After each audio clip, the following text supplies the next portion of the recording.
Hello, hello. Oh, just occurred to me by looking at myself. Forgot the apron. Gonna need that. Hello, hello. We're back in the saddle. My foot's better. I can stand on it.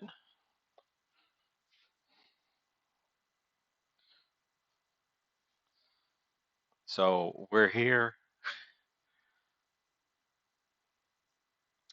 Uh, yeah. So I've got the same beats I had last week. Um, I haven't actually checked on them, so hopefully they're still good. If they're not, problem solving time. Uh, the gist of today isn't the beets though. The beets are just going to be an ingredient within the curry. I want to make my own curry from whole spices today. That's my learning experiment goal thing. I also want to try rice in what I have been told is the Indian style of preparing rice. And if you are an Indian or you know Indians, please correct me along the way. Um, it's not going to look like much because it's still going to just be rice boiling, but it's a different technique. So I want to see how it turns out in terms of consistency. Um, Otherwise, let me get my sign out of the way there. Get us over to the countertop. Move the gentleman. Tiny Whisk can hold down the fort at the top there. I need to get out a variety of spices. Now, I did go shopping today looking for fenugreek because in American curry powder, like the pre-mixed blend, almost all of them have fenugreek in there. Um, I couldn't find whole fenugreek. I couldn't even find pre-ground fenugreek. So I don't have that one. I'll have to go to a more specialized spice shop to find that if I want it down the line. Hopefully we don't miss it. But I've also been reading about specifically Indian curry. Hi, Blue Payola. Welcome in. Hot dog for Japan. I'm not sure what you mean, but welcome in. We're making curry. I'm just talking about my pre-reading and my spices. Um, I've been reading about curry, Indian curry, and it essentially didn't become standardized until the British came over and people were making curries, but there was no standard. It was just a spice blend that you made at home. But then the British wanted, what is this? So a sellable blend was sort of concocted, and that's why there's so many variations because you go to a different place. It was the sellable blend that they had concocted in that place. So there are some standard components, but I think you can pretty much just do anything you want, uh, as long as you're within the correct sort of spice realm, which is great because I don't have all the spices. I couldn't find curry leaf, for example. Um, I also want to, so I've got a couple steps, and I'm not sure what order I should do them in. I want to pre-cook the beetroot a little bit to make sure it's ready to go because we had a hard time with it last week when it was undercooked because beets are very hard. I've also got some tofu in the sink that's been pressing out the water that I want to fry in the pan there. You can see on the small screen. in the pan there to get nice chewy crispy sides on it before I throw it in, because I don't want just cubes of soft tofu. I like that bite to it. So that has to be done before I add anything else, because the pan obviously will be full of curry. So I've got the countertop up because I was going to start with getting out spices. Let me get my collection of little glass bowls and start dividing out. Let's see. Spices in some various quantities.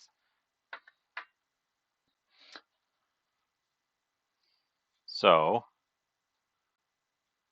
I'm just going to start pulling stuff out, and we can kind of we can decide together what goes in there. I'll put them so you can read them. I got mustard. I don't think cumin goes in there. And pull that one out. I do want to put fennel in.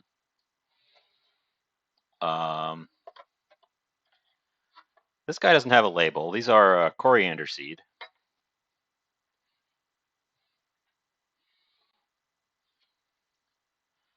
I've got anise seed. I've seen cloves in some blends. We could do cloves. I've got fun stuff. I found a whole turmeric root. Looks kind of like a shrimp. So I can grate my own fresh turmeric. I've got, obviously, fresh ginger. We've got some garlic.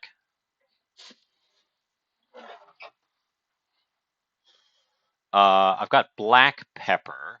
I definitely want to put that in. I think we're going to pull out a bay leaf. I've seen bay leaf substituted for curry leaf. I don't think they taste alike, but we can pulverize up a bay leaf.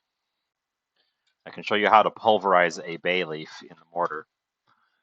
It's a little bit trickier than you'd think. Let me get out my whole black pepper. I've got the big version because I use a ton of black pepper. I also have pre-ground cardamom because I went to get cardamom pods, and they're surprisingly expensive. So we're sticking with the pre-ground cardamom unless I can find a better source for whole cardamom.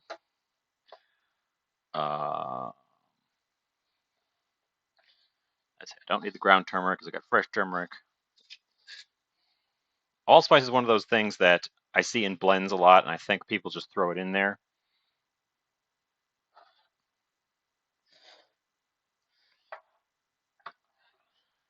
I'm not sure if we're going to use it. I've got some spices on my rack here that I just don't even know what to do with. I've had them for ages. I've got curry powder if I wanted to do the cheat way. We could use it as a suggestion as well. Coriander, which we've got. Fenugreek, which I couldn't find. Turmeric, cumin, black pepper, bay leaf, celery. I don't have celery seed. I have celery salt, which isn't quite the same thing. I got it on sale, as you can see. Nutmeg, cloves, onions, red pepper, and ginger. Cloves. Obviously, I've got onions. So I can use a whole onion. Ginger. Red pepper. I've got a couple options. I've got my dry red peppers.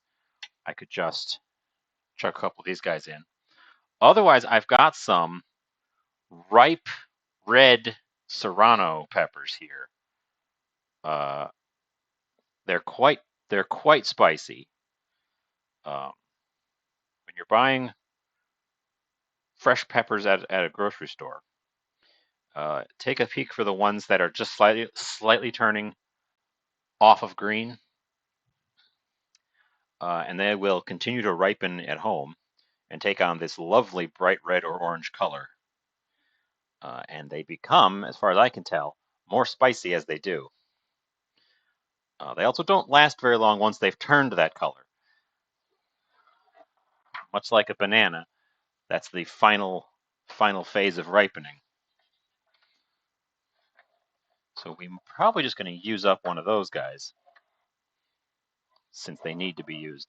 I have whole cinnamon. That's a good idea. Whoever suggested cinnamon, good idea. Let's see if I can find it. It's in one of these tall tubes. Cinnamon.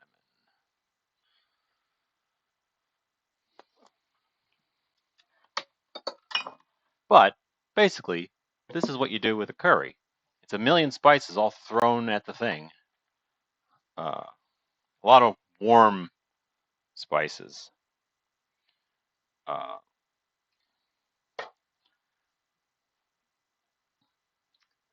So it's a lot of similar things that you'd put in, like in the U.S. Thanksgiving spices or Christmassy spices. A lot of sort of warming spices. That's what goes in your curry, as far as I can tell. We could do some of these, all of these, or we have options to pick and choose here. I've got a grinder. I've also got an electric grinder if this becomes a problem for any reason. But yeah, some I'm for sure want to do are some mustard seed.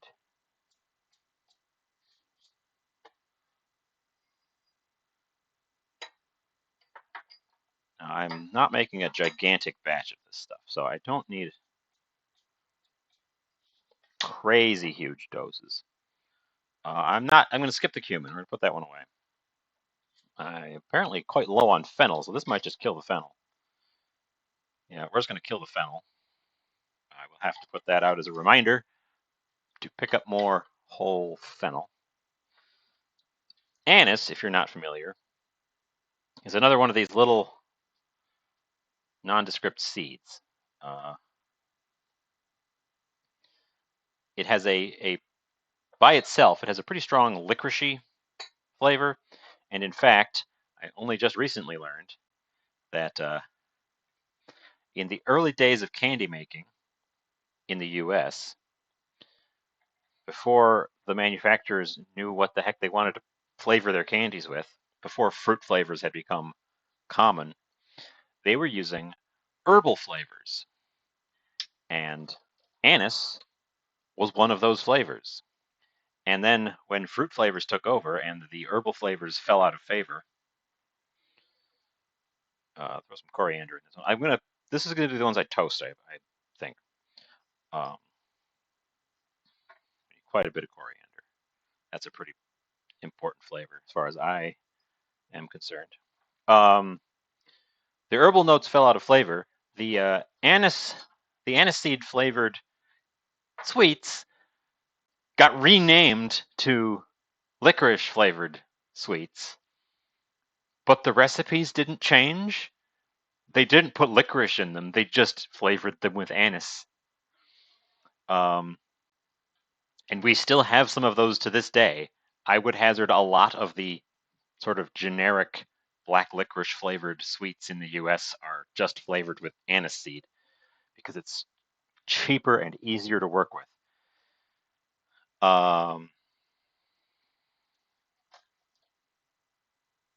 Cardamom. Cardamom gives that. I think cardamom is going to be an important one, but it's pre-ground, so I'm going to just keep it on the side for now. Allspice.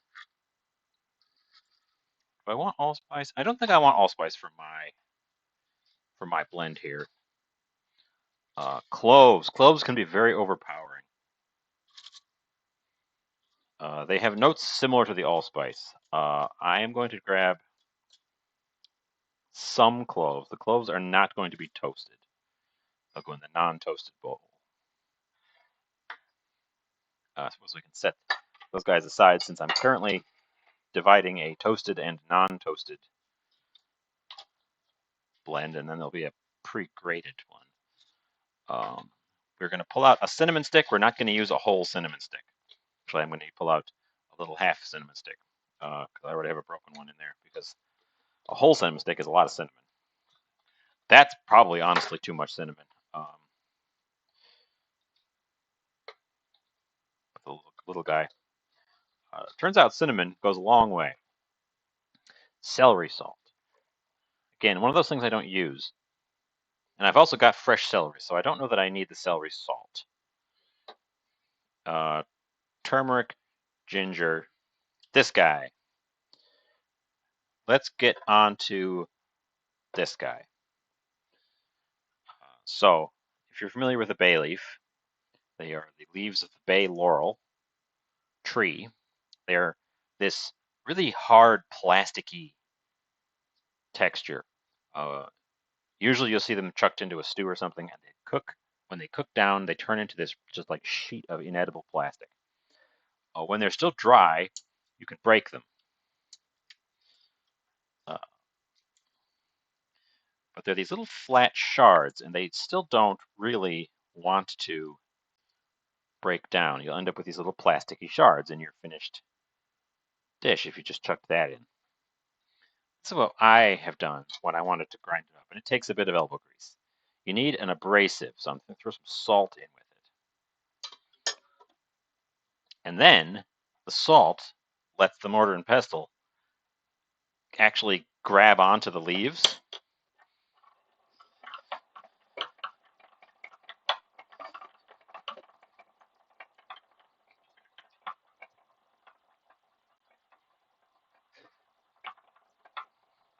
You might end up with the little the vein from the middle of the leaf might still resist you. But you can get them mostly, look in there, there's no shards except this one piece here, then that's the vein from the stem end, which we will just set aside. You can see there's not really any shards left in there. I don't know if you can see. It's a very fine dust. Oh, there's a little shard right there, actually. There's one that escaped me when I was putting them in there. It's a very, very fine dust at this point, so it's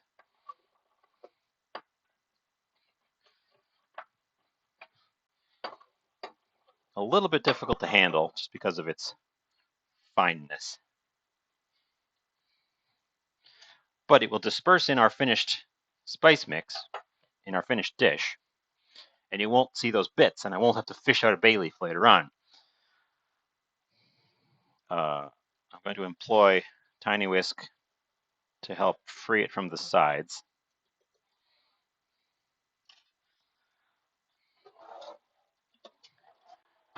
And we're going to get out our grater, and I'm going to grate some cinnamon in there to again give it some more material to try to pick up that powder, because that's the tricky part now, is the powder is very, very fine. And again, I don't want a ton of cinnamon. Cinnamon's one of those overpowering flavors if you put in too much.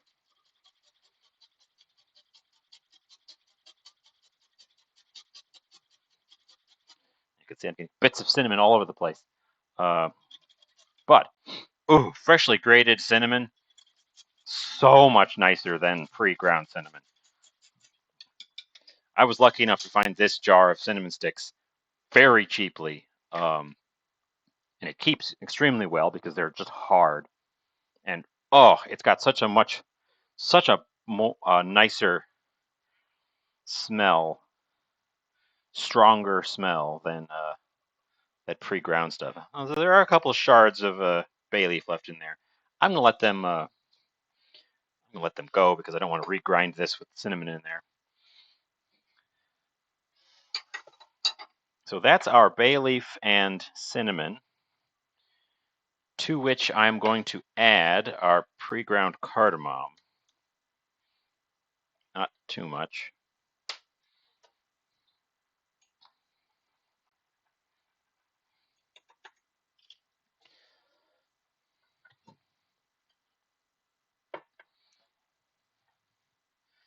Now let's try to do the cloves and mustard. Now, cloves are pretty easy to grind because they're dried flower buds. But mustard, on the other hand, is hard little seeds. They definitely require some elbow grease if you're doing them by hand like this. If I just did a circle at this point, they'd fly all over the place. I got to get most of them cracked so they're not spheres before I can. What kind of grater? This is my microplane. It's actually, you can tell, microplane brand. I use this thing all the time. I'm going to use it to grate the turmeric and the ginger and the garlic as well. And I also use it to do Parmesan cheese. It can handle a cinnamon stick. The only downside of something like this, you can see the blades are almost flush with the surface. You can run your finger over it without cutting. So it takes the tiniest little shavings off of whatever you are grinding, whatever you're grating. I really like it for a lot of things. I especially like it for cheese because it creates so much surface area on the cheese that you get a lot of cheese flavor without having to add a lot of actual cheese. So your wedge of Parmesan lasts longer than your pre-grated bag of Parmesan would.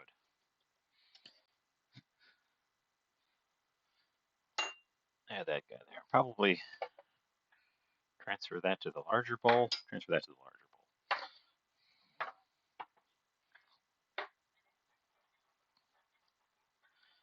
bowl. I suppose I don't do a lot of grating right over here during the shows. But I use this thing all the time. The big downside is that because of the way the blades are angled and how small they are, you can never really resharpen this thing. So if he ever goes dull on me, I'm going to be real sad. I'm going to have to get a new one. But this one's lasted me quite a long time.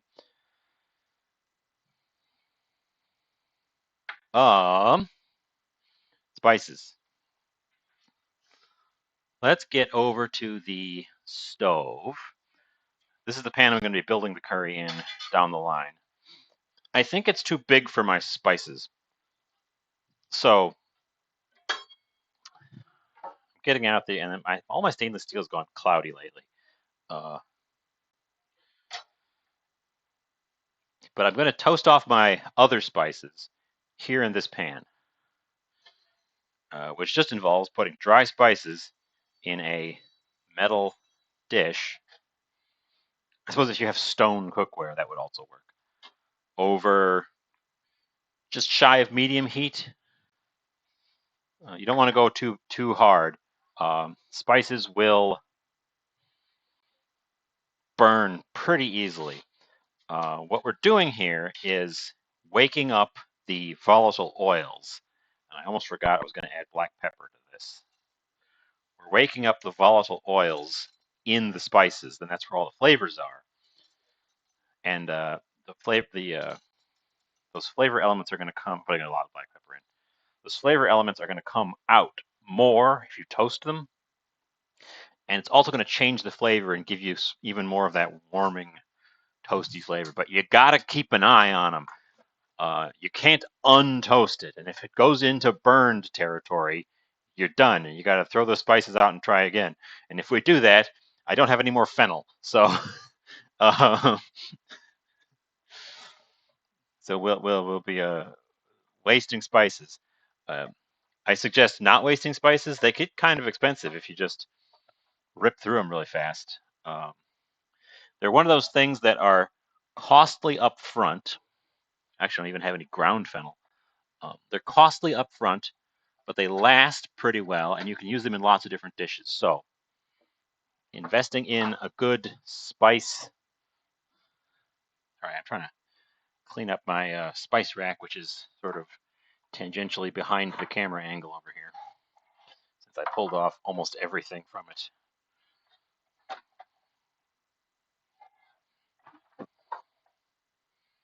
Some of these spices I've got just have a name on them, like Cajun. I don't know what to do with that. Make Cajun food, I guess. This one's also a curry blend. Turmeric, coriander, cumin. Cumin. I guess we could have used cumin. Garlic, black pepper, fenugreek, cayenne, cinnamon, fennel, nutmeg, white pepper, cilantro. We're not doing cilantro. Cloves, cardamom, and ginger. Wolf 99 AD from Ireland. Welcome in. Yeah, I just heard about that just a little bit ago. Tragic stuff. I'm not in Texas, but yeah.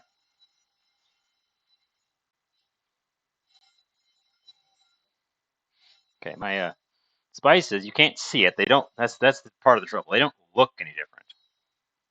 If they start to look different, you've gone too far and they're burned. Um, but they're starting to become fragrant.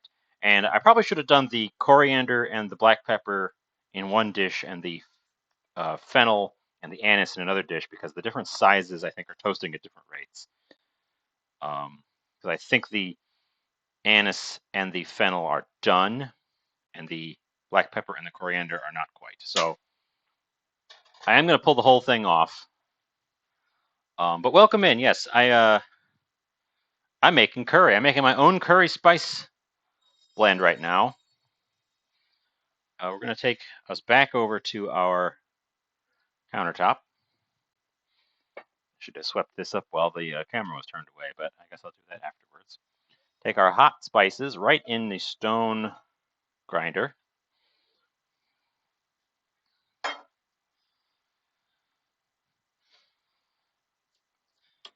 And I'm going to grind it up while they're still warm.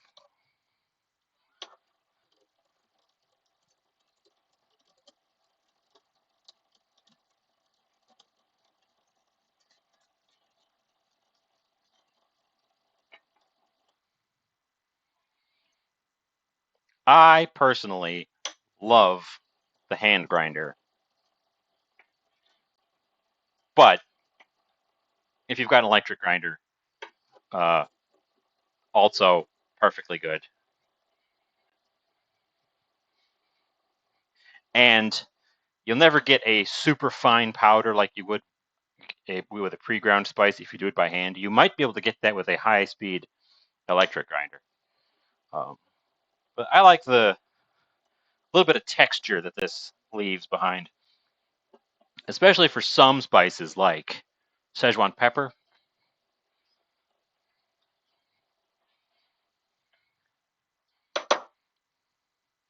It gives you those little sort of bits of textured hull.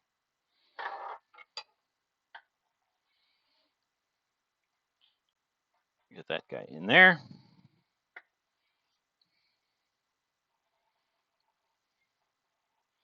Our spice blend is looking more and more like a indistinguishable brown powder, but that's fine. That's what I was going for. You can see a few fragments of bay leaf have actually survived and are floating to the top as I stir it. Thank you, Tiny Whisk. Let's see. Those are all my dry spices prepared, and I'm going to set that guy aside. Let's see. I'm trying to think about ordering. Here's what I'm going to do. as the next step.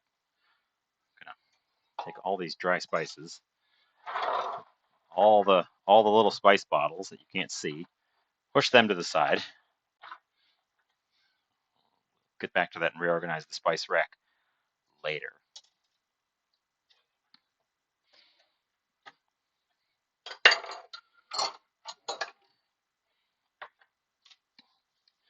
Sweep up a little bit as well. I'm going to do the tofu now. So I have 2 plates in my sink. Oh, and it was neatly stuck. This was the top plate, and the tofu is neatly stuck to it. I had 2 plates upside down with the tofu in between. This was the bottom plate, and then a big can of tomatoes on top, just to add some weight to it, to squeeze out the excess moisture, leaving our tofu hopefully dry enough to fry. Tofu frequently comes packed in water, and it soaks up that water. I'm going to not use this whole thing of tofu for this dish, but I am going to cook the whole thing and then have nice little fried tofu snacks whenever I want them. I am also not going to cut on that plate. I'm going to cut on a proper cutting board. We're going to need the nylon board later anyways, so we will just get it out now. Soonish, when we get to the beetroot, the nylon cutting board is going to be employed because of its... because I don't want to stain my bamboo cutting board with beet juice.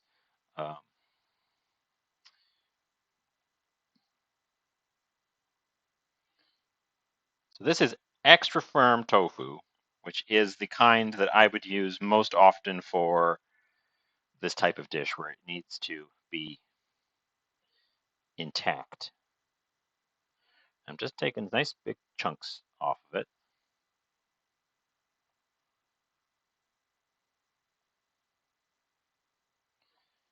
I could probably get the pan more preheating as well.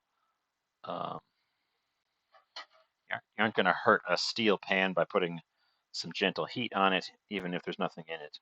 I wouldn't do that with a non-stick, but using the steel pan, because the curry is going to be built in that pan, and it's going to be able to pick up anything that sticks to the bottom as a nice flavor bonus.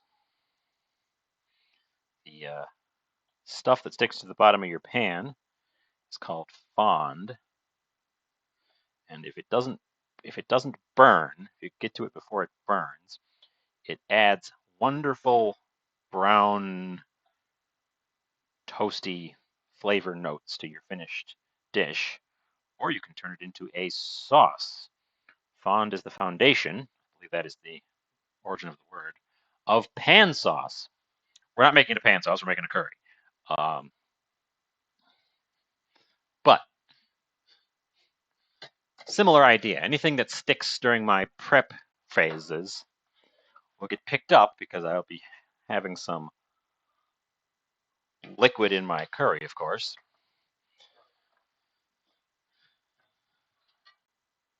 Anything, and that's how you pick stuff up that's stuck to the bottom of your pan. You add a liquid while it's hot, and the boiling action releases those stuck on bits.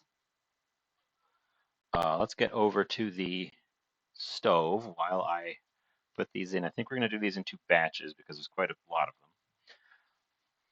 This is overall my favorite home preparation of tofu, just fried in a hot pan until the outsides are brown and not quite crispy, but like chewy crispy. I think if you got tofu fully crispy, it would just be burned. It has a quite soft, natural texture that's difficult to overcome by cooking. So if you're not a fan of that sort of squidgy tofu texture, this isn't going to save that. It's going to add a different texture. You're going to get a 2 texture, but it's still going to have that sort of squidgy tofu texture in the middle. And I'm going to use a chopstick. That's a long chopstick. We're going to use the chopsticks to turn them when they start getting crisp on the bottom. More fit in there than I was expecting. More than half of it fit in there in one go. So this shouldn't take too terribly long. My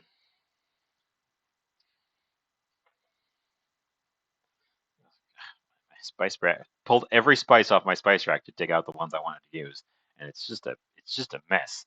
I just got it literally shoved into the corner where nobody can see it. I'm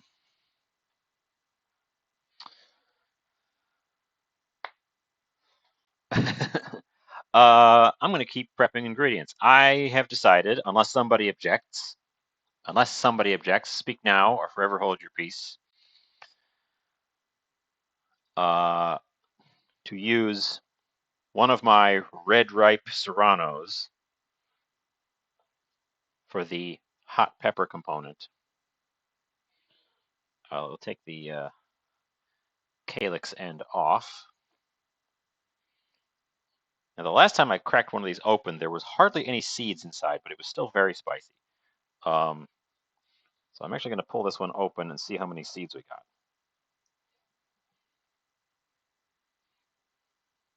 Again, very few seeds in these guys. A little bit more than the last one, but really not many. I'm just going to take the rib there with the seeds attached off. And if I feel like it needs more spice down the line, it's easy enough to add either some pre-ground hot pepper, or I've got the dried ones. I could grind one up and chuck it in there. Tofu, I can hear starting to sizzle and spit behind me. I'm sure you guys can see it quivering in its pan in the corner down there.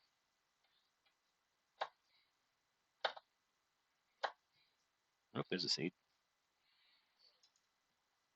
With hot peppers, if you're not aware, I'm sure most people are, the majority of the spice is contained within the seeds. Hot spice is meant to be a deterrent for specifically mammals who have grinding teeth to not grind up the seeds. So the concentration of the spice is strongest in that seed, so that when a enterprising little squirrel chomps down on it, they get a nasty little hot burst in their mouth, so then they spit it out and don't grind up all those seeds. Birds can't taste that. They don't have receptors that taste the hot spice of peppers because they don't have grinding teeth. And pepper seeds are very, very small and very, very flat. So bird beaks can't get hold of them to crack them open, and there's almost no nutrients in them because they're so small. So birds will either just drop the seeds or swallow them whole while they're eating the rest of the pepper, which is exactly what the pepper wants. And then humans come along and say, "Hey, this fruit burns when you bite into it. I like that. I'm gonna eat these things more and more," which was ultimately super advantageous to the peppers because now there's peppers all over the world in places they could never have gotten on their own because humans took them there, planted them, take care of them.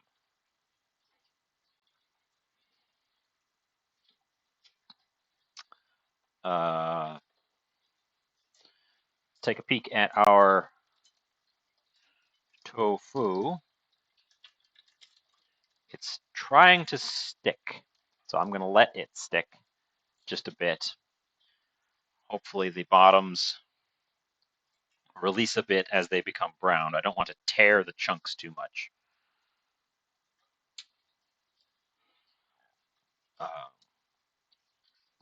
You'll notice this garlic, I just bought this garlic, is also already sprouting. I think that all the garlic is just knows it's springtime and wants to sprout even when it's in a cold, dark place. It's garlic psychicness. Like, it's spring out there somewhere. If I push up my little chute, I'll find it, even though I'm in a dark, chilly box. I pulled out 3 cloves of garlic. Do you think that's enough garlic? Do I need more garlic? I'm going to start grating my garlic while you guys think about whether I need more garlic. I don't have a garlic masher. I use my microplane grater here to grate my garlic if I'm doing fully pulverized garlics.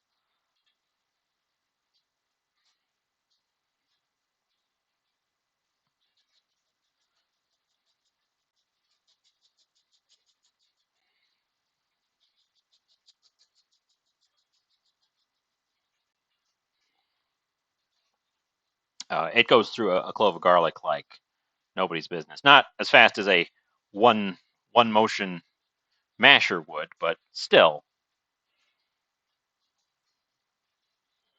pretty fast. The only issue is these little stems from where it's sprouting don't quite grate very well.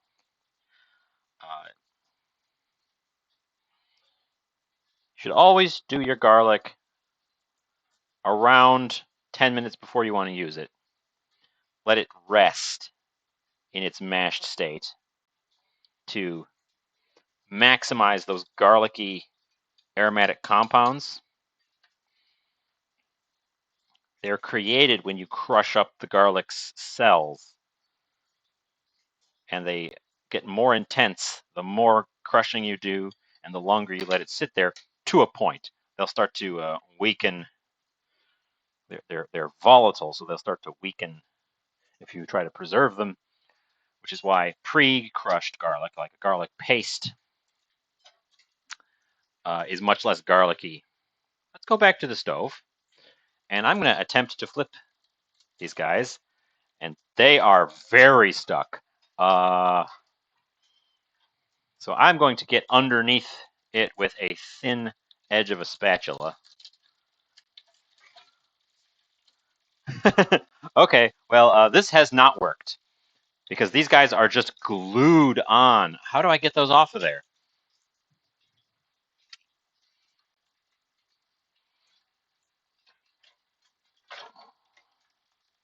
I don't have a metal spatula that can get in this pan.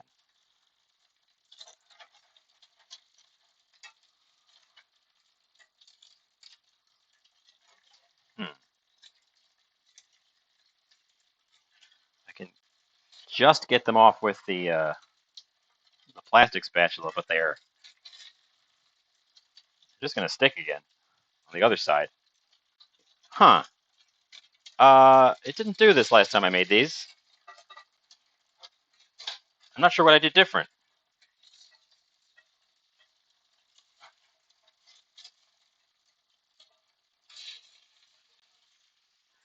I'm unclear as to what I did different. It's getting that nice crisp texture, but part of my nice crisp texture is staying in the pan when I flip them. It's not releasing. Huh.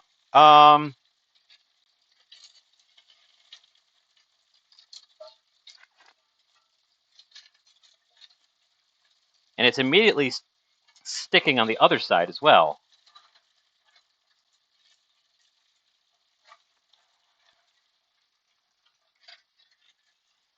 I am unclear as to what I've done differently, other than I didn't use this pan last time.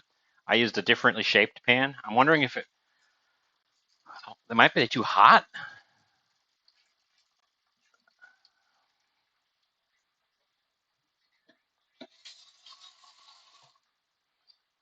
Um, I'm unclear. I'm unsure. Last time I did these, I could just flip them with the chopsticks. They just flipped right over. Now I'm going to actually have to scrape that pan out because I want to do other things in this pan, and I can't have that that stuff on the bottom there. It's going to interrupt whatever else I try to do. It's more than fond. It's actually stuck on food. Hmm. Hmm. Let's grab one. It's stuck again immediately.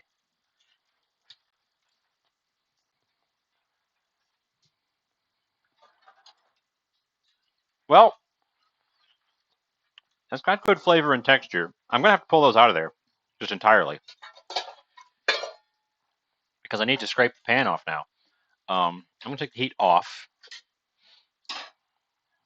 We're going to do a little salvage operation over here.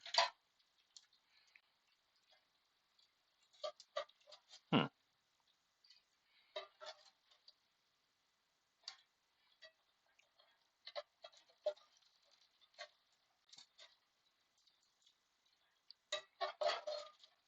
They are much more stuck on than I would like or expect. And I've got other things to cook in this pan. So now we have the problem of how do I get this stuff off of here?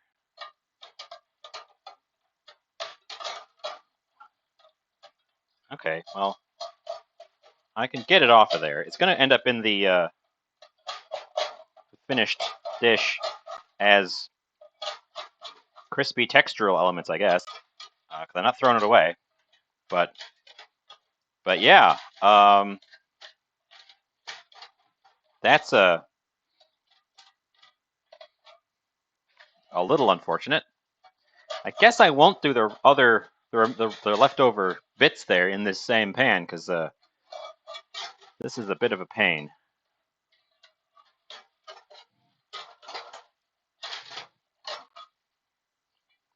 Not a disaster,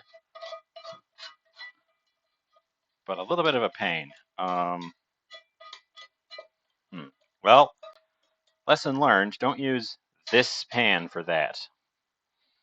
Okay, well, I got little burned fragments. This stuff that chipped off the bottom, it's very crunchy. It has an interesting flavor. I don't hate it. It just was really kind of a pain to work with.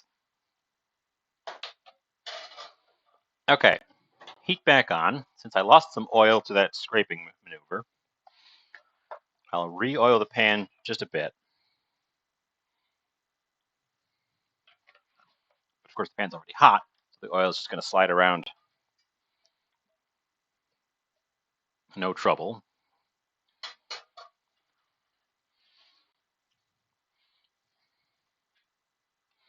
Okay, so the leftover tofu there is going to have to wait. Oops. Back over here. Let's do a thing that I probably should have done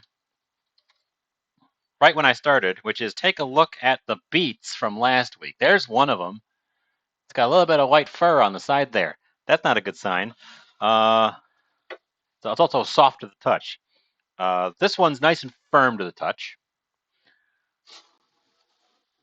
And so is this one. So I think we lost one of them in the transition.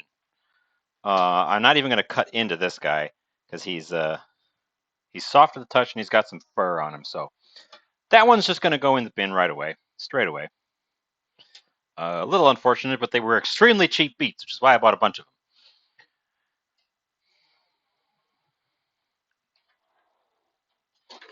And we're not making the mistake of last time. I'm cutting these into little chunks after I take the skin off. Look at that beautiful bright red beet color in there. Try to keep it on the cutting board there, guys.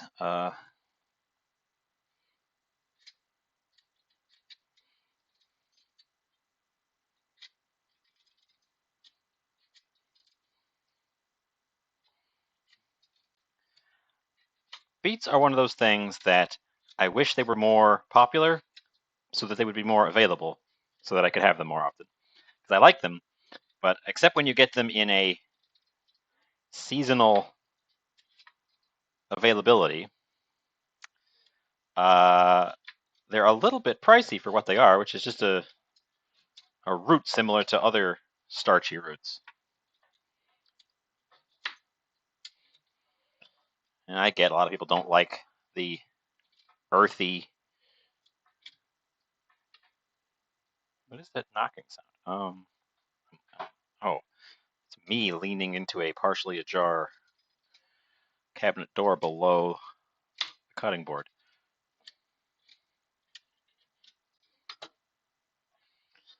Then we're going to take this big top end off and this small bottom end. Now, if you don't want bloody hands from the beet juice, use gloves for this step. I don't care, so I don't care.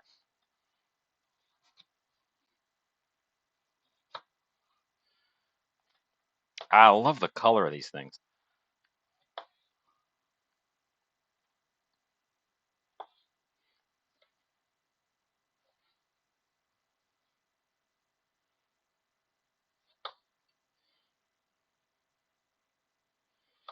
So what I'm doing is I'm dicing them up, and I'm gonna get them started in the pan just to make sure that they're soft enough to work with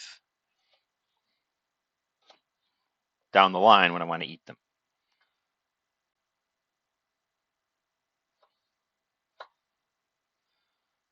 After our experience last week, where they super were not. Immediate sizzle. Hot pan. Probably too hot, but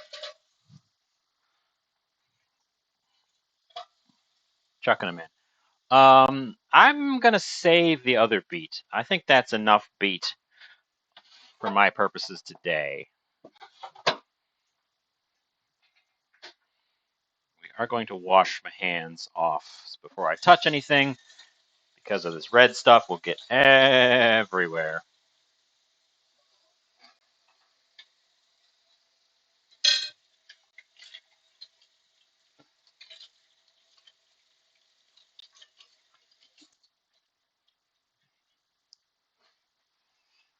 Okay. And I'm pretty much treating these like potatoes at this point, like a home fry potato. I want these nice big chunks. I want nice big chunks when I'm done. So that's why I want to get them started early. Um,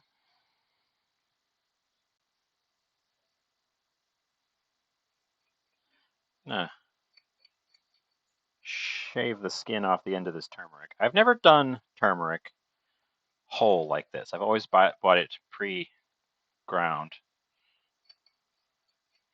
So this is also a learning experience. The skin seems a little gnarlier than the skin on a ginger. So I'm taking it off.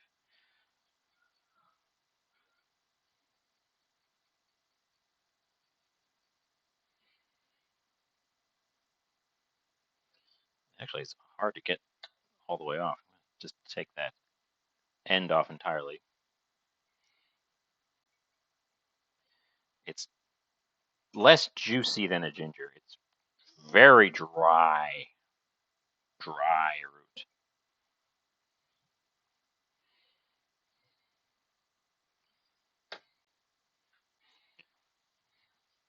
get my grater back out. I threw it in the sink because I always throw it right in the sink after I do a garlic, but I've got more things to do today. So normally, when you add turmeric to something, turmeric is the dominant color in whatever you've added it to because it is this insanely bright orange. Not so this time. I think the turmeric's going to have a hard time overcoming that bright purple red of the beets. We're doing color on color on color today, but I think the beetroot is going to win. I mean, half of that. That's probably too much. I don't know how much fresh turmeric to use, honestly. I've never done it before, so I'm probably using way too much. There it is. And then ginger, likewise, you just pass it through a grater. I'm going to just start shaving it directly on the end of one of these long. Let's do this one because I want to take that part of the outer skin off. I don't typically peel my ginger anymore, but I do take off the dry end bit before I go at it with the grater. I should go check on my beets. The sound of the sizzling has changed, and that has me a little bit worried. So they smell like beets. Wow, strong beet smell coming out of those beets. The color is fading a little bit on some of them as well, which is expected. I should probably throw in some other ingredients shortly, like onions.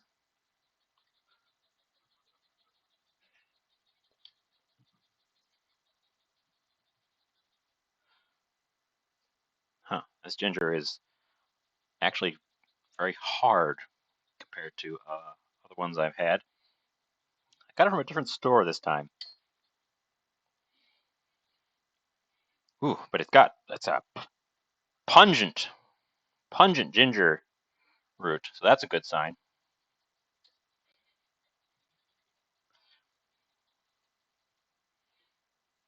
Ginger is one of those things I wish I could grow.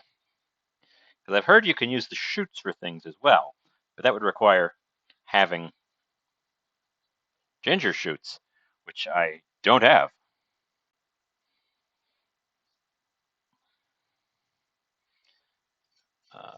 When I scrape like this with the knife, I'm using the back of the knife just as a straight edge. Never do that with the blade. You'll dull your blade.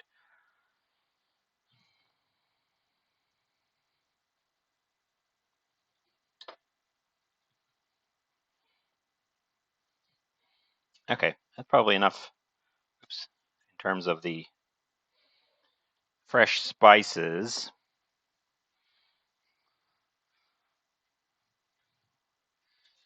Set all those guys aside. Set that and that aside. Set the tofu block aside.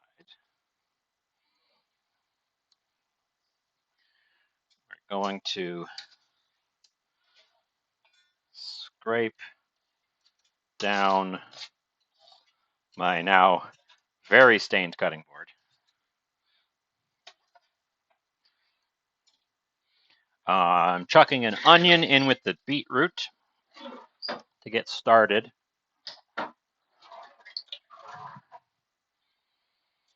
Because we're just starting to build in that pan now everything else that I want. I'm making a pretty simple one here. I called it beetroot curry because that's probably the only ingredient that is going to be a prominent ingredient. Onion, tofu, and beetroot.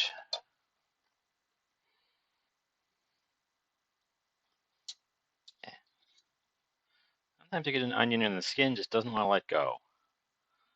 Sometimes you get an onion and the skin just falls off without any effort.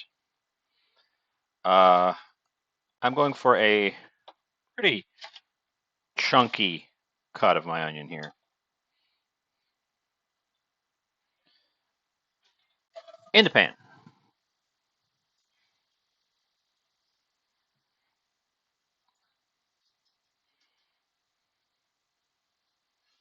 This one, skinned. At least the skin is holding together. It's not coming off in little flakes. It's coming off in a big sheet, even though it really wants to hold on. Sometimes you get one, and the skin not only really wants to hold on, but it's super brittle and it comes off in little tiny flakes instead of in big pieces.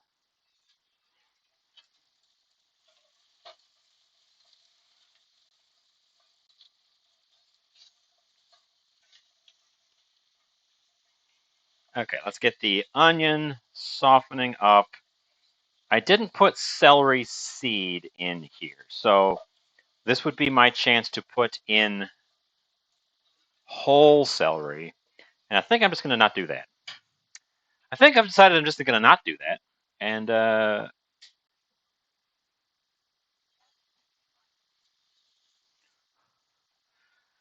get us back over to the stove while I push stuff around. Because at the minute, I'm pushing stuff around. That's the stage we've arrived at.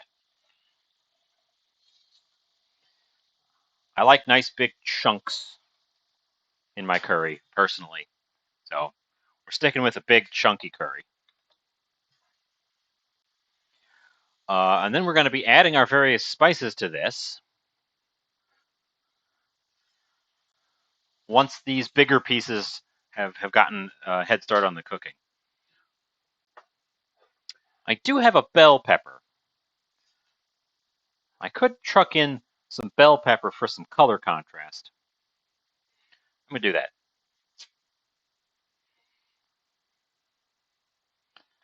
that. Probably half of this guy. So split it in half. Give it a break. Pick one of your halves. Pick the one that doesn't have this. I picked the one that doesn't have the stem attached to it.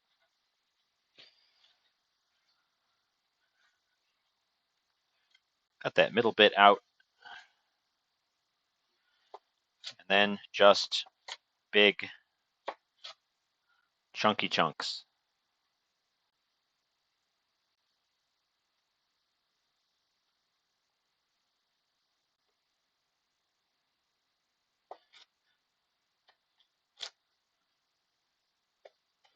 Probably won't even be able to see these once I'm done with this. All that's going in this, all the colors, but oh well. Off my finger seed. Let there be green.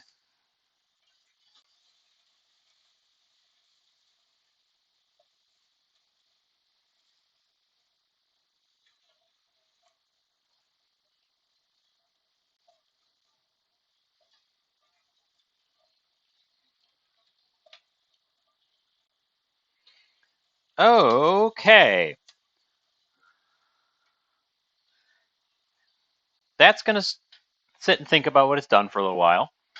And in the meantime, I'm going to start on the rice in the method that I've never done it before. Tofu flake. And that is treat it like pasta. Big pot of water, way more water than you need. Salt the water, bring it to a boil. Like a full-on pasta.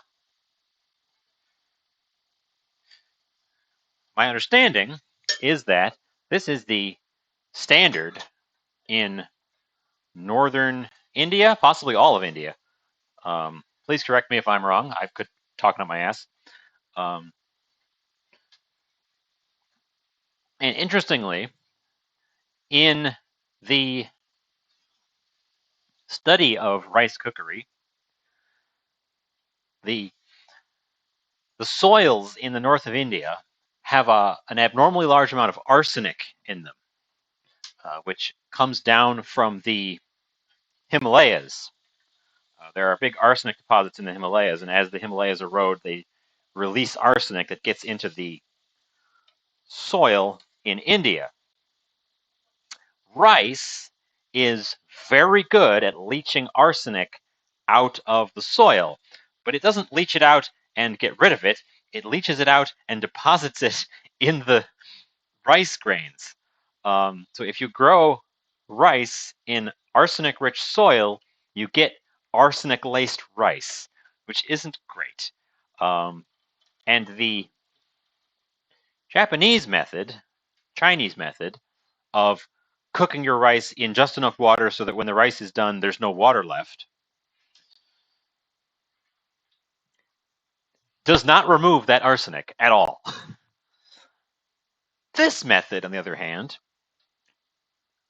extracts the arsenic. It leaches it into the water, which you then pour away. Now, this method predates the chemistry that all that study in chemistry. So this isn't because science says you should boil your rice this way in India. They came up with this on their own, probably because people would get sick from the rice if you cooked it the other way.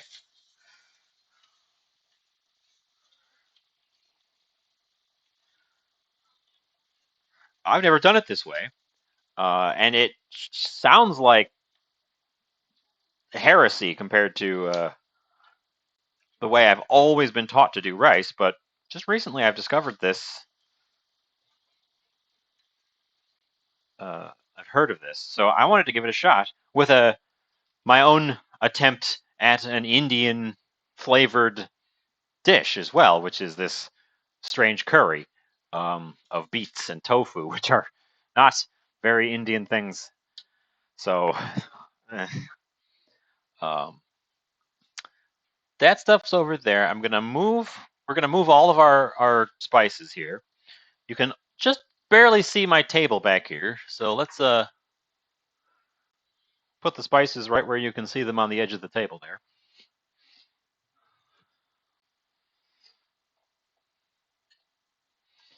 Put my can of tomatoes away. You couldn't see that one, but there was a can of tomatoes back there from pressing the tofu. Because I want to clean up my other side over here a little bit, because I'm going to need this side for the upcoming and always required presentation phase. And I've made an abnormal mess on this side this time, so.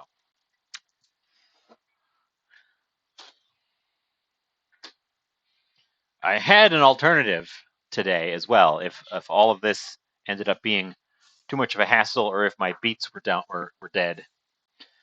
I found a piece of beef, a nice piece of beef for $2, which is unheard of right now with the price of meats the way they are. So I will save that for myself, possibly do that on Thursday. If it keeps that long, it was on the bargain bin. I might have to just do it tomorrow because it's going to go off if I don't.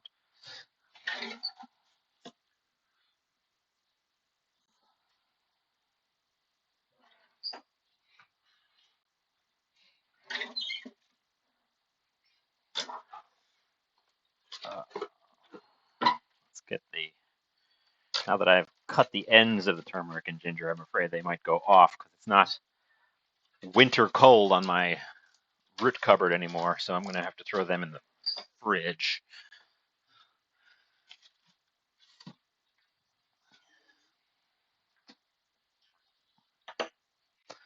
I'm probably going to have to use that tofu today, so I think we're going to skip.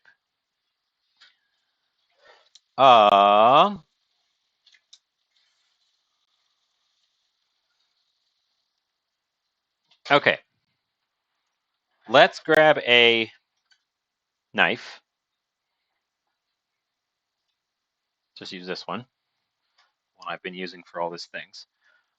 poke my beetroot. It's still firm, but it goes through pretty easily. I'm going to say that I'm happy with that level of cookedness on the beetroot. So I'm going to start adding other things. Thing the first, garlic. We're going to get our garlic fragrant and our entire dry spice mix.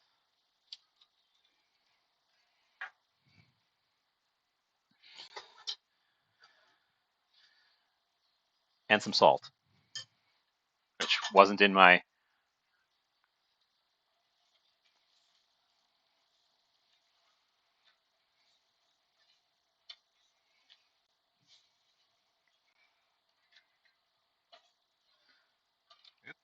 Things are going to start sticking here as well, because this is not a nonstick pan. And that'll be fine. I just have to work quickly before anything burns. Throw in the hot pepper and the turmeric and ginger shavings.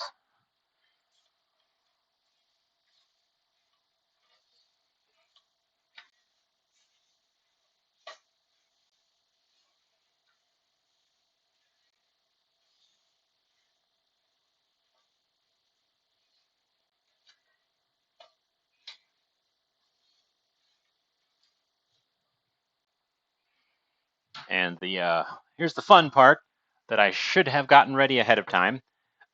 Coconut milk. Give it a nice vigorous shake to make sure that or to break up that thickened top that forms on coconut milk a lot of the time. Which is just a sign of it having sat still for a while and separating. My lid immediately sank in, so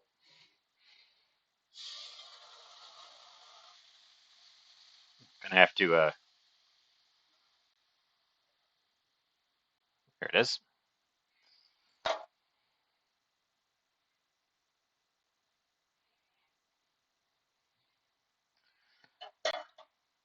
Coconut milk. And I am curious which color will succeed in this. Because now this has to sort of simmer for a while.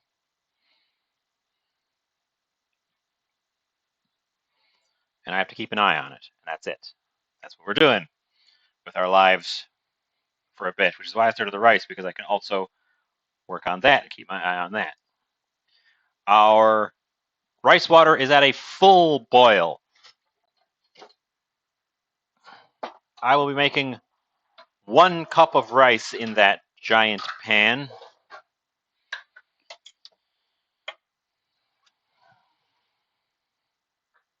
And not covering it.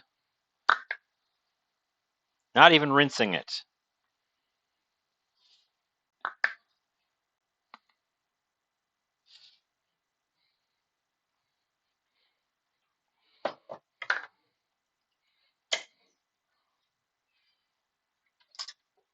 Oh no.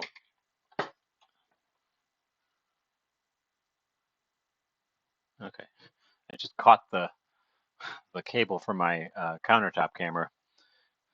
Fortunately, it didn't. We will bring it down to attempt to bring it down to a simmer, and get out a wooden spoon to stir it. 20 minutes on the clock. Hey, hey, welcome in.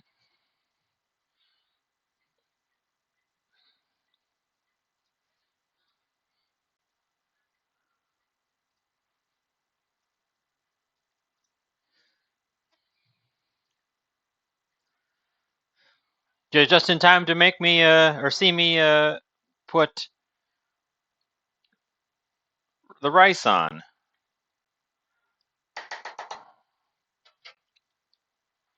How's it going? Pull up a seat.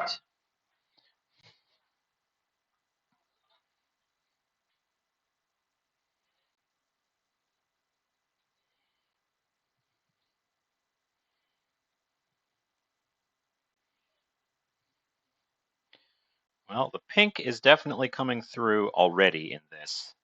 So I feel like we're going to have some, hopefully, either orange or pink dominates, because I feel like if we get orange and pink, this is going to take on an unfortunate color. But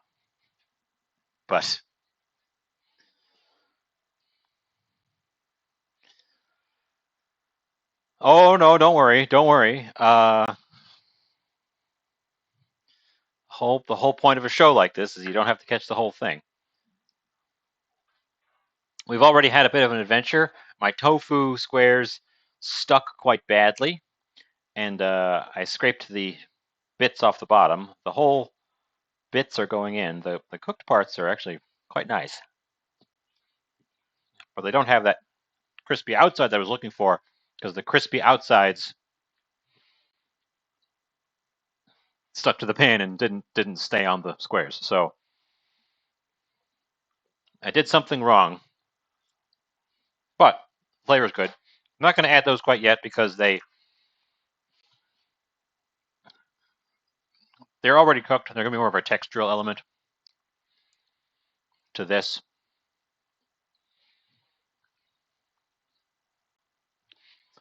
But the real adventure we're having right now is that pot of rice. I moved my camera angle a little bit to try to capture these back burners a little bit more, because I noticed that you could see the burner, but whenever I put something on there, it was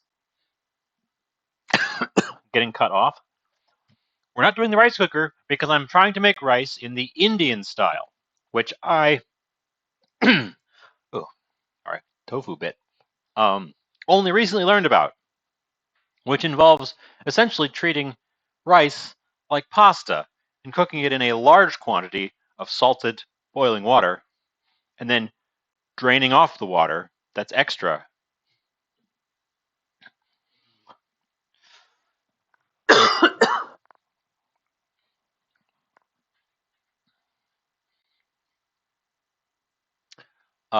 So I'm giving it a go. Since I'm making a curry, an Indian dish, I figured I'd try an Indian cooking method as well.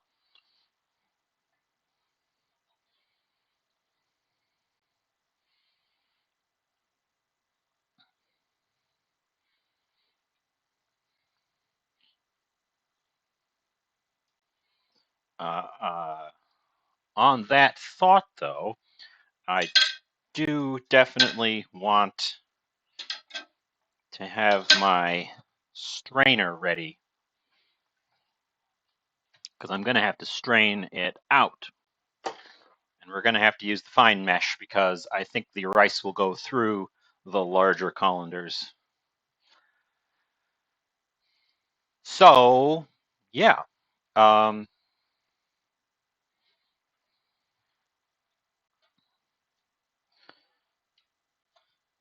and I'm going for a thick curry, but I might end up adding some liquid if this becomes too thick while we're working on it. I should also taste it while I still have a chance to add stuff to it. I haven't done that yet. So let's give it a taste.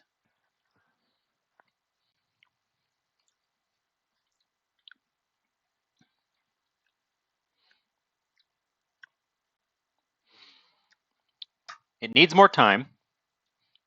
It's very creamy. Honestly, it's a little mild.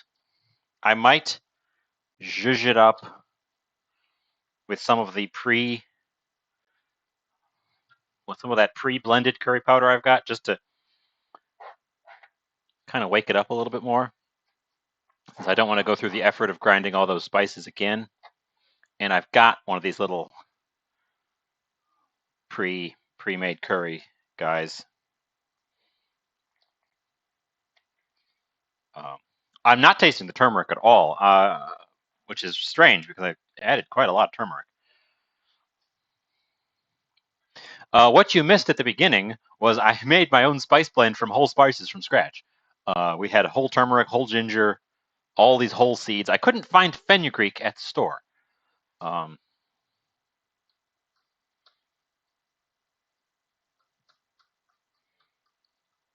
and I'm going to add some of this powdered curry flavoring to just to goose it up a little bit. Um,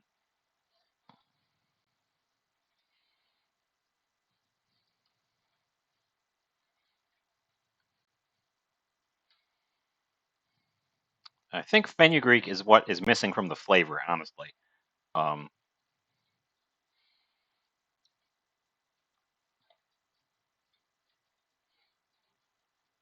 I've also got a,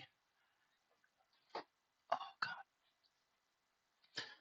my former roommate left this behind and I've never used it. It's a yellow curry, like paste base. It's been in the back of my fridge for ages. And it's not a powder.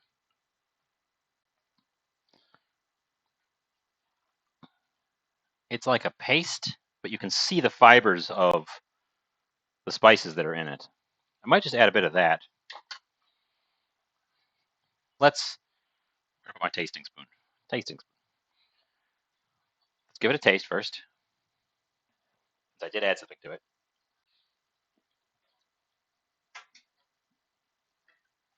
It still seems mild. I want to goose it up. I think I didn't go hard enough with all of my homemade spices. So I'm just going to add a decent dollop of that and let that cook into it while we go. I know from experience this stuff takes a bit to wake up. It also has some ingredients that we didn't put in because it's a different kind of curry. This one has lemongrass, galangal, which is related to garlic, or not related to ginger, and lime in it. So it's going to change the flavor profile for sure. That's going to change the flavor profile for sure. Oh, too hot.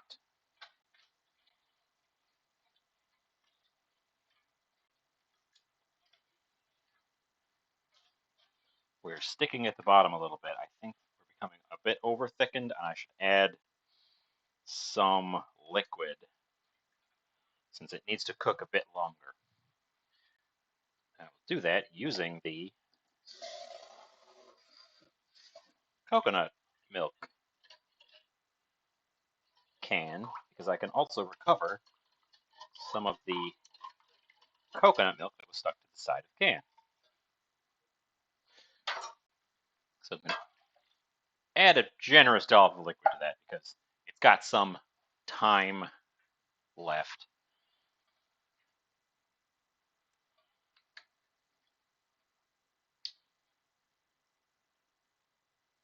But as I said right at the very start, a curry is very freeform. It's not a specific thing. There's lots of curries. I don't want mine to be a soup, so we are going to have to bring this back to a gentle simmer and thicken it up a bit. I just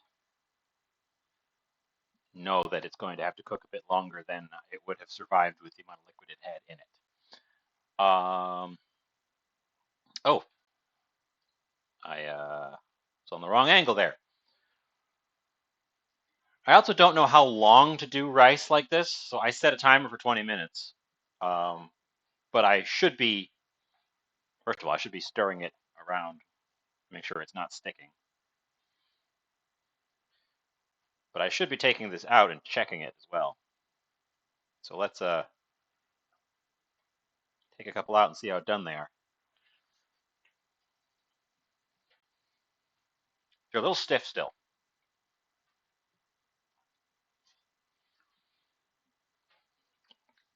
They're a little stiff. They're not crazy stiff, but they're a little hard still. Um,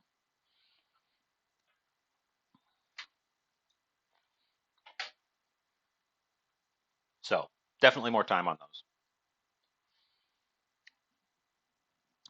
In theory, this method of rice should take off all the starch on the exterior loose starch that causes rice to become so sticky. That's the reason you rinse rice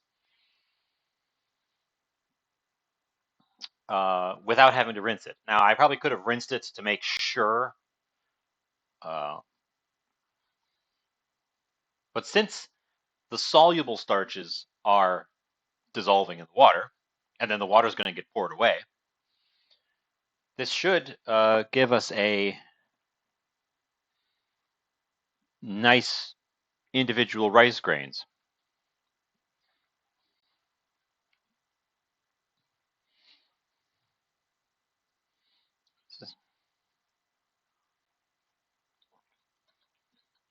Hmm.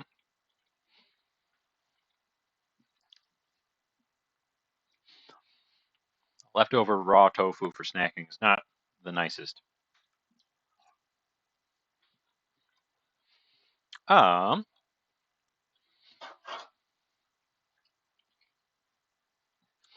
Anyways, yes, we have a little bit of a waiting moment here.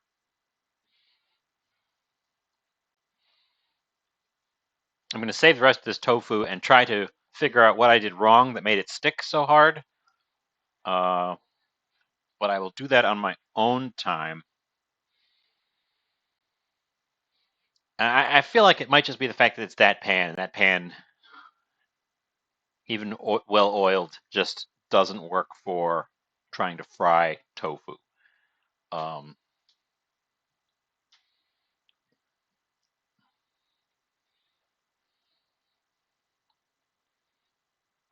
but yeah, so we haven't been very chatty overall tonight, but how's it going? What's going on? We've just come through a crazy cold spell around here, and it's warmed up enough that I can throw the windows open.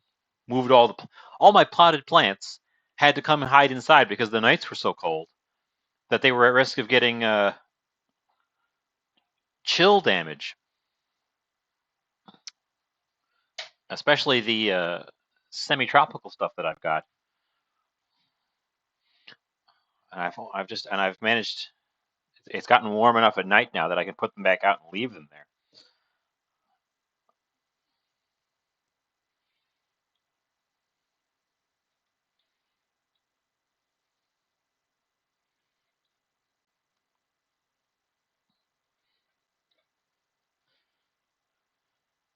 And I didn't. It didn't hit right here. We escaped it. But some of my friends, and I posted a picture. I don't know if any of you are in Redbeard's Discord. It's the only place I posted the picture. I shared it. Um, it's in our personal Discord as well. Our friend from Hudson posted it. The hailstones that fell during that big storm that came through right at the start of this cold spell. They were like more than 2 inches across. Like crazy big hailstones. And that storm went just north of me. I was I was afraid of that one. Uh, not for usually I'm afraid of these big storms because it's dropping tornadoes left and right. Um, this one, as it was approaching, as it was cutting across Minnesota, I kept seeing these reports, these picture reports of people picking up these hailstones, like fist-sized hailstones, baseball-sized hailstones coming out of this thing. Like, if that hits here, my car's going to be wrecked. The house is going to be wrecked. I don't know. I have no. I haven't visited any of the places where that kind of hail landed, but I imagine that they're just beat to hell. Um, Crazy big hailstones. We fortunately missed that. In fact, it was such a miss It was such a miss that when the siren went off for the storm arrival, it was sunny, and then there was the wind came up, and then the wind died down, and it stayed sunny. The storm was so concentrated and isolated that just a couple miles south of it, it was still sunny, and just north they were getting beat with these giant hailstones. It was intense. We ended up getting rain later in the night. More waves came through, but nothing like that first leading edge that had the hail. My timer's got 3 minutes left. I'm going to check the rice again, since I don't necessarily trust the timer. Drain off the boiling water a bit. Okay.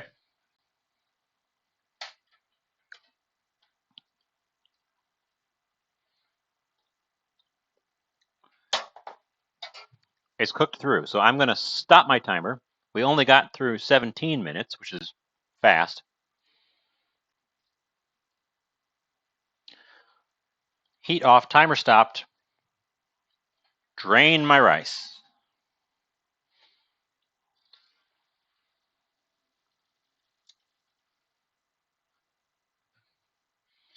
Now, the instruction I read was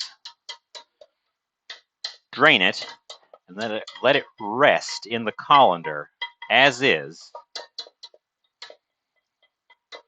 for, it said 3 minutes, but I'll give it 5 minutes before you try to fluff it.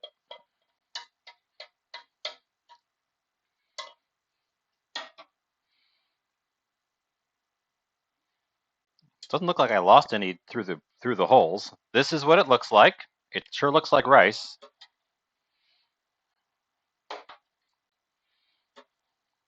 I'm going to move it back so that's not bumping into the pan of curry.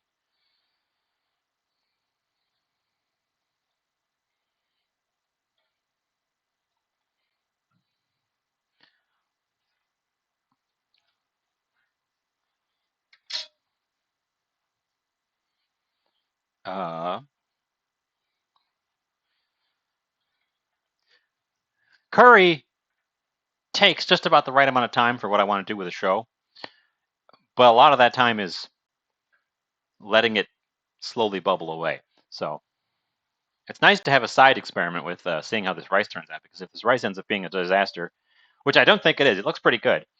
And I made lots of it. Um, that's a good question.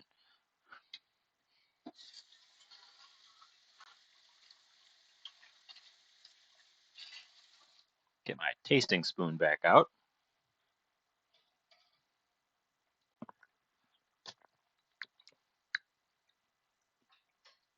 It's still pretty mild. It's better. It's stronger. It comes on a little bit later. First blush taste was pretty mild, but it comes on with a warmness after the fact. I don't want to add more spices to it at this point, because the warmness after the first hit my tongue is the correct level. I wish it had a little bit more up front, and I think that's just a case of getting the spices more fully extracted into the juice. I'm sure that the leftover curry tomorrow will be twice as good. Curry is one of those things that when it sits and all the flavors get to know each other, it gets better. It just gets better sitting in your storage in your fridge. All the flavors meld. So I definitely don't want to add anything more to it at this point. I just need to let it kind of meld together. If this rice continues being what it currently appears to be, which is good rice, I should be That burner was hot, so I should actually be cooling it on this one. I'm going to throw my tofu chunks in there as well, since this isn't going to be too much longer. The tofu slices were much thicker when I started. They lost a lot of moisture in that pan. Probably should have done them as cubes, honestly.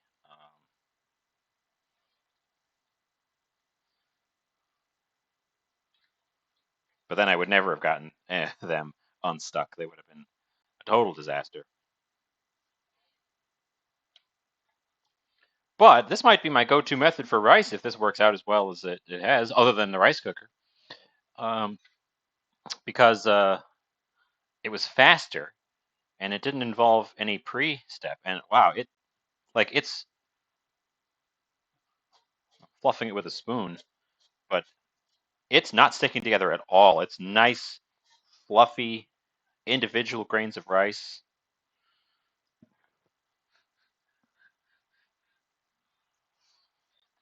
Hot. It's well cooked. Wow, this worked really well. This is so much easier. Just do it like pasta. It's so much easier than the way I've always done it in a pan. I would never have gotten a rice cooker if I had been making rice this way the whole time, because amazing. It's worked out. Oh, somebody followed me. Thank you for the follow. I didn't see that when it happened. I don't have auditory alerts for those yet. I should really get cracking on that.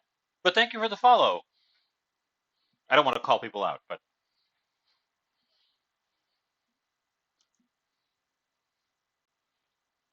I know that when I'm watching the stream and I follow, and the streamer's like, "Thank you, Jovial, for following," I'm like, "Ugh, don't call my name." So,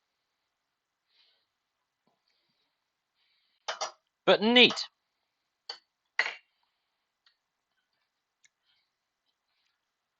If I had audio alerts, we all would have known when that happened. But here we are. C'est la vie. I should probably not keep the spatula just in the pan like that. I think the flavor is probably as good as it's going to get today, unless I want to cook it for an hour. Um,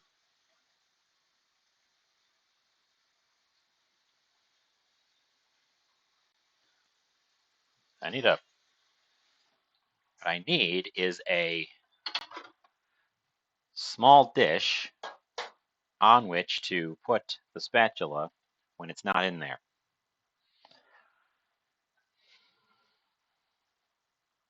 And I have a small dish, and I can do that. And I don't know why I wasn't doing that. Let me quickly put this extra chunk of tofu away before we move back over to this side. I wasn't going to pack it up, but now I'm going to pack it up. We can select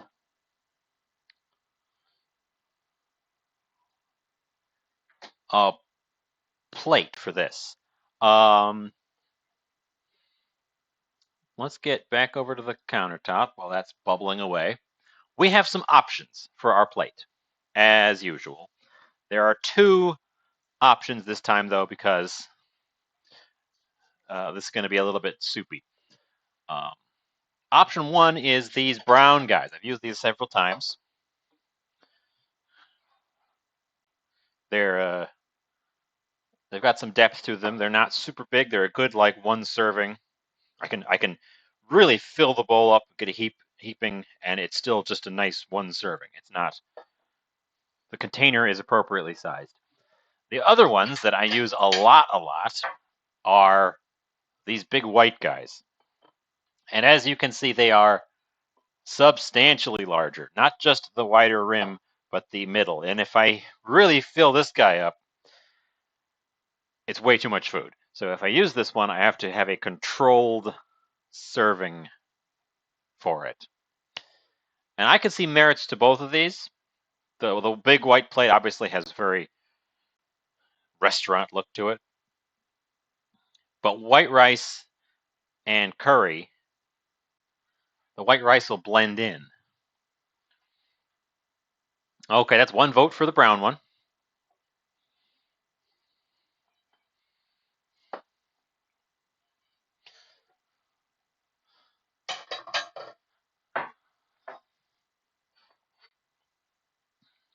There'll be leftovers of this regardless of which one I use. Otherwise, I could do it in a bowl. I've got a bunch of these like just ordinary bowls, and that would be more of a bowl style.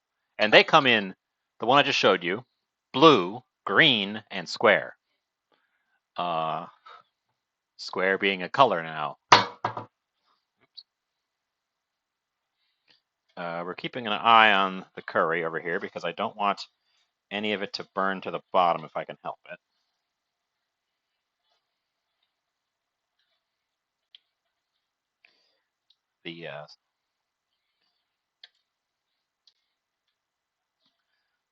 I've heard the liquid part of a curry called a roux before, even though it's not made with butter and flour. At least mine isn't.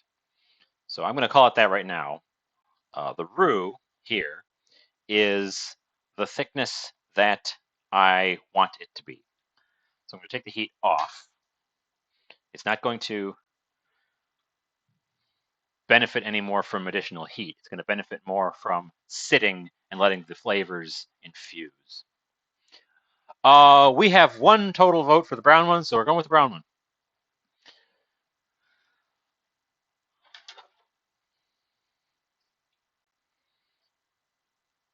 Let me get my tasting spoon out of the way and get my rice paddle, since I do have a rice paddle.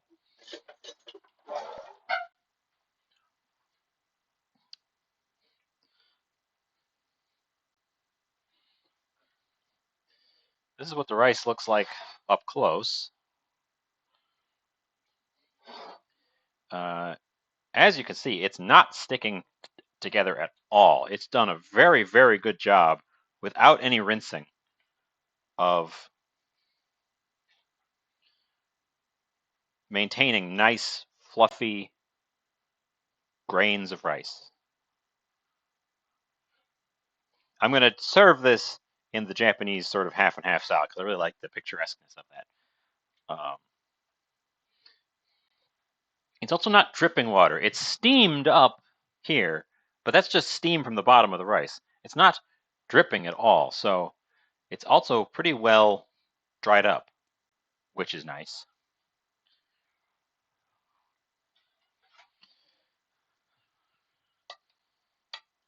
And let's serve it up. I want to make sure to get beet chunks in there, preferably near the top so they're visible.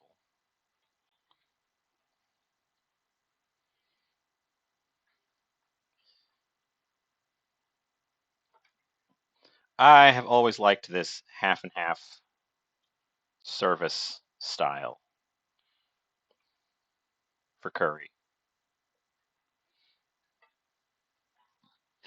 And you know what? I just thought of it this second, this instant, and I'm going to do it.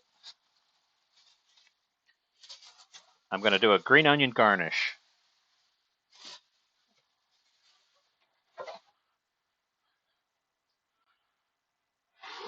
The herb I'm growing more than any other this year is green onions because I use them so often now.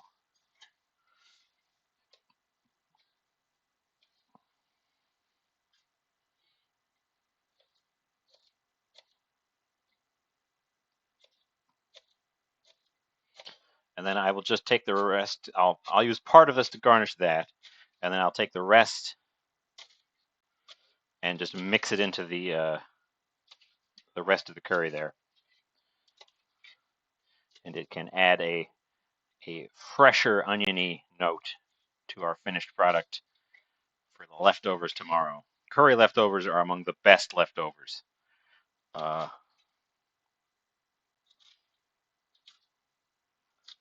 Like pizza leftovers. Certain dishes just make for great leftovers.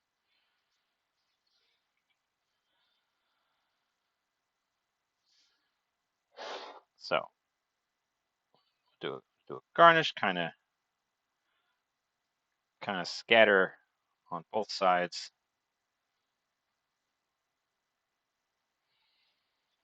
Take the remainder, chuck it in the hot pan over here with the rest of the curry. Stir it up.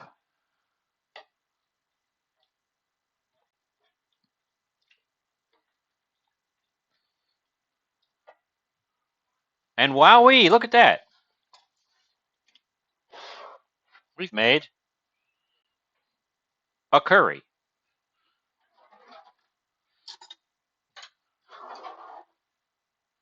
I should take some photos before I dive in too hard. So bear with me a moment.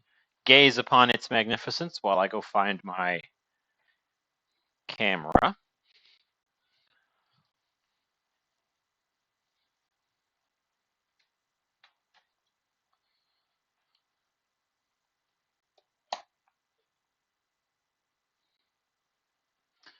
Okay.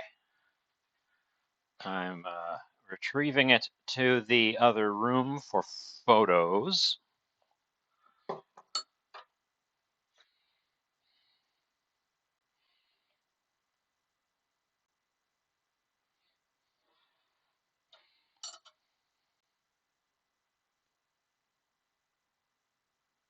Ooh, my camera's vibrating from alerts. Guess I haven't turned it on for a week. Actually, I think I haven't turned it on for a week. I think the last time I turned it on was the last time I cooked. And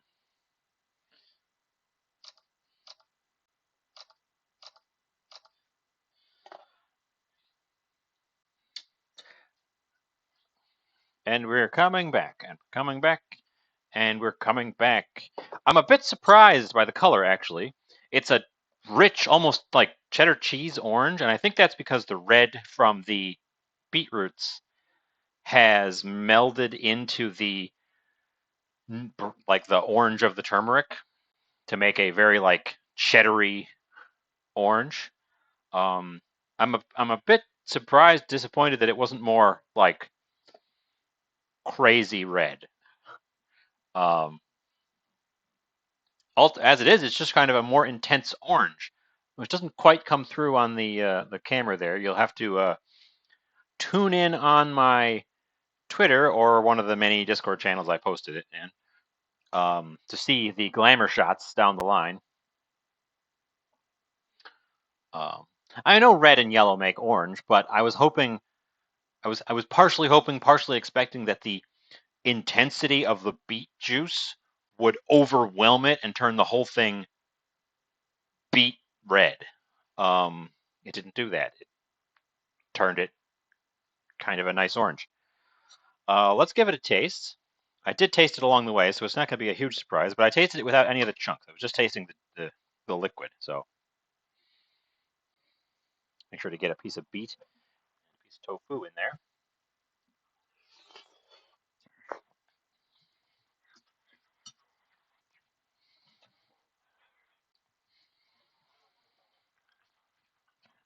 It's hot.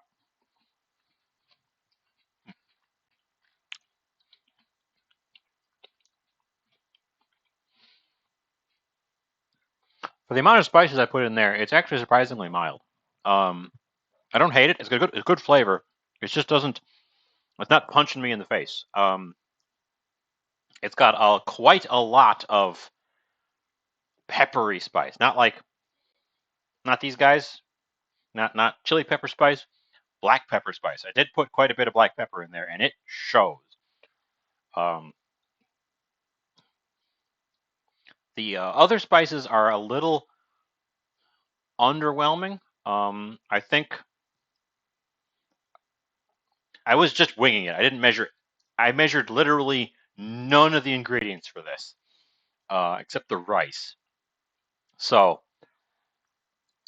I think that's just a case of I misjudged how much spice I needed to balance out the coconut milk. Um, it's good though. It's got sort of a slow warming burn to it. It makes my belly feel quite warm too. This would be a good cool weather dish. I think curry's good anytime. Personally, I love this stuff. I don't have a ton of practice with curries. I like very chunky curries. I don't make them very often. Um, my former roommate has been practicing curry really intensely and makes a mean curry, um, a mean chicken curry. This is vegan. By the way, if you hadn't noticed all the way along, this is a completely vegan dish, which is super easy. I find incredibly easy to do with Indian cooking, to just not add any animal products to it, just incidentally. Um, some cuisines, it's hard to avoid some animal element getting in there. Often a stock or a fish or something. Some something comes in there. Um, Not so Indian cuisine. Uh, and I love Indian cuisine. I think it's one of the best, one of the top cuisines for sure, along with all the other ones. uh, but yeah, I'm reasonably happy with the result here. Uh, the beets, you can see they're still pretty red. They're reasonably firm. Uh, I think they'd be much softer if they were a potato in the same place. They don't have a ton of their beet flavor. The earthiness has been cooked out of them a bit.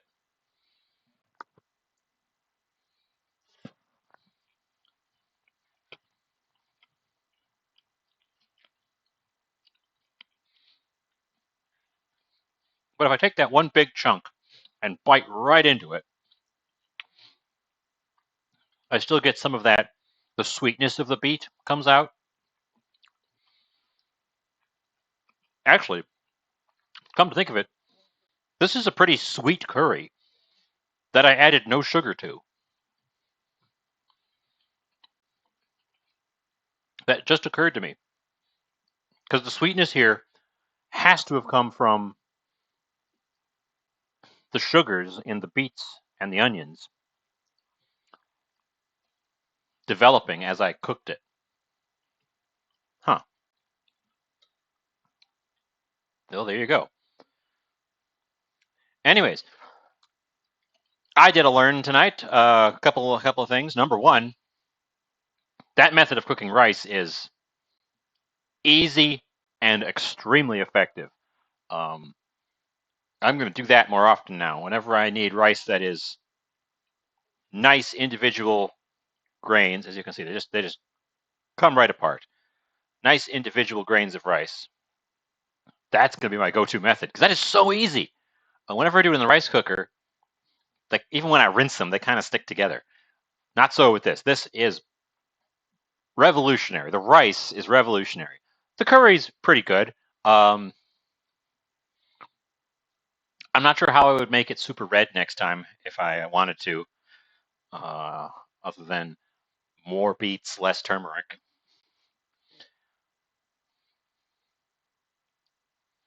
But yeah, so that's gonna be our show tonight. I hope you enjoyed it. I am going to rate us off. Oh shoot! So last week on the night that I didn't cook, I ended up watching someone else do a cooking stream. someone I already follow, and they had a raid who came in from a cocktail stream. Who I guess, and I went and checked up on it. They just do cocktails. Um, I gave them a follow, and they stream on the same nights I do. But I guess they start earlier than me and end earlier than me because they are not on. They were on when I started, and I was hoping I would be able to drop off. Um, so we are going to go see.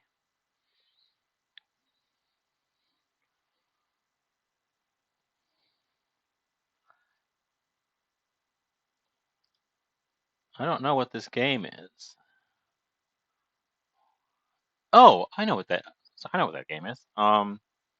Okay, we're gonna go raid Zeldangerous, who is playing. Is currently on a break, according to the screen here, but is playing a game called Lost Nova, which is a adorable like. I want to say it's like a Metroidvania, but it's adorable and it's a little space person exploring a space planet with all sorts of cute things on it. So that's where we're going to go. I will be back on Thursday unless I get another blister on my foot. Uh, fingers crossed that nothing goes sour this time. I don't see any reason it would, but I didn't see any reason last week.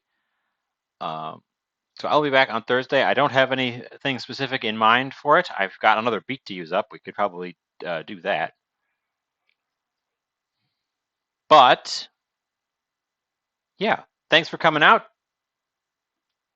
Thanks for all your support. And let's just there goes the countdown. I will see you on Thursday.